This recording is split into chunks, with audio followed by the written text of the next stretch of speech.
Personal story segment tonight on June 7th. Chicago rapper Lupe Fiasco, who is promoting an album, called President Obama a terrorist. Now, we're used to irresponsible statements from rappers, but that's really over the top. So I invited Mr. Fiasco on The Factor to discuss it. What do you mean President Obama is a terrorist? My fight against terrorism, to me, the biggest terrorist is Obama in the United States of America. To put it into context, I was asked about a song that I did called Words I Never Said, which addresses terrorism. I really think the war on terror is a bunch of bull. Just a poor excuse for you to use up all your bullets. So the statement that I made, which was, I believe that the biggest terrorist, Obama, and the United States of America, and its foreign policy. That was what the whole, context of everything was. And it was really just an expression of me trying to, I guess, understand critically, the society. President Obama is not a terrorist. He's trying to do what he believes is the right thing to do. The United States is not a bad nation. It's a noble nation. We're trying to defend ourselves against people who killed us on 9/11.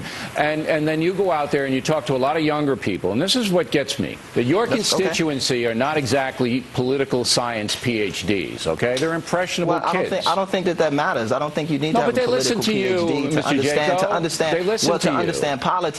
To understand politics, I don't think you necessarily need that. And I don't think that politics are as complex as people like to make them seem or out to be. Richard Nixon said that, they reduced fear by reducing the causes of fear.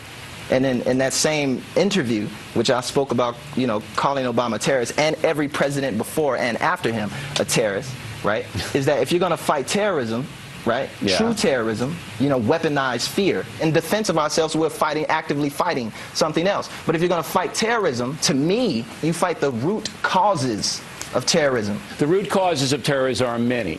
Okay, they are varied. It depends region to region and all of that. The United States cannot cure ills in the world. What the President of the United States' responsibility is to protect you and me. That's his responsibility. And he's doing it through aggressive action. So, Navy SEALs kill bin Laden. You okay with that?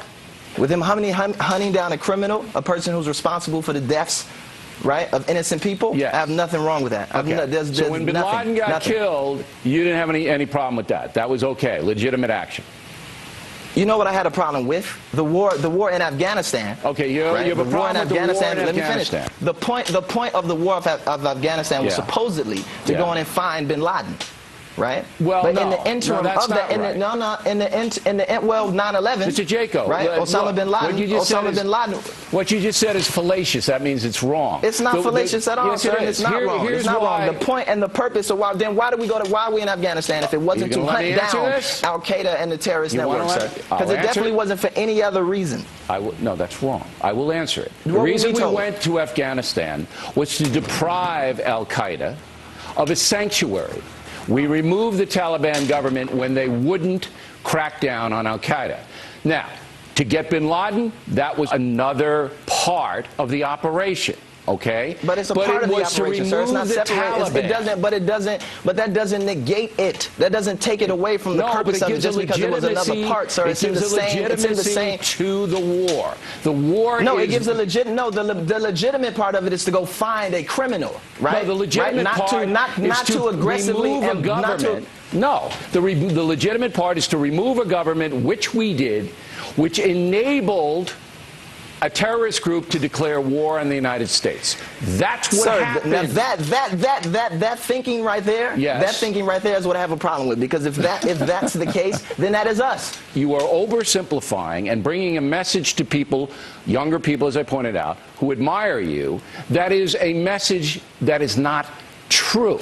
So to say that the President of the United States of America, all of them, not just Obama, because I'm not trying to undermine him, and him being a terrorist is just one label. He's many things. Like you said, he's a protector, he's a father, he's a midst of other things. Me just recognizing that one particular attribute of him is not me trying to undermine him or undermine my constituency or spread lies or spread rumors for the sake of anybody. I don't really care about the GOPs or the Democratic Party. My point is the people and giving the people the truth. You're misleading so with that said, our president, I'm not misleading the people, sir. You are misleading them. The President of the United States of America is the commander-in-chief of our armed forces. So it's not a lie, as you say. Basically, the entire U.S. government and the military attached to it is a fiasco. If you do want to change the name of the show to the Fiasco Factor, right, you know, we'll definitely license the name out to you. I'll even do it for free and just take the publicity. Do I have to wear the glasses if I do that? Do I have to wear the glasses? Because it's daytime.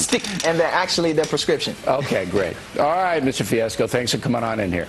I appreciate you, Mr. O'Reilly. Have a good day.